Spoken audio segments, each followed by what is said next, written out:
Why are there not more people talking about the Government of India Act 1858? This act was a game changer for India. The Government of India Act 1858 was a monumental shift in Indian history.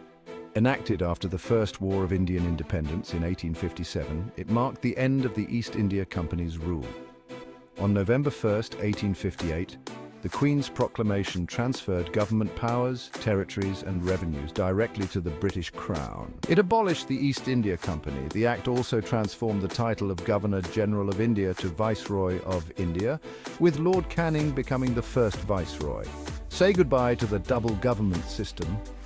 The Board of Control and the Court of Directors were abolished.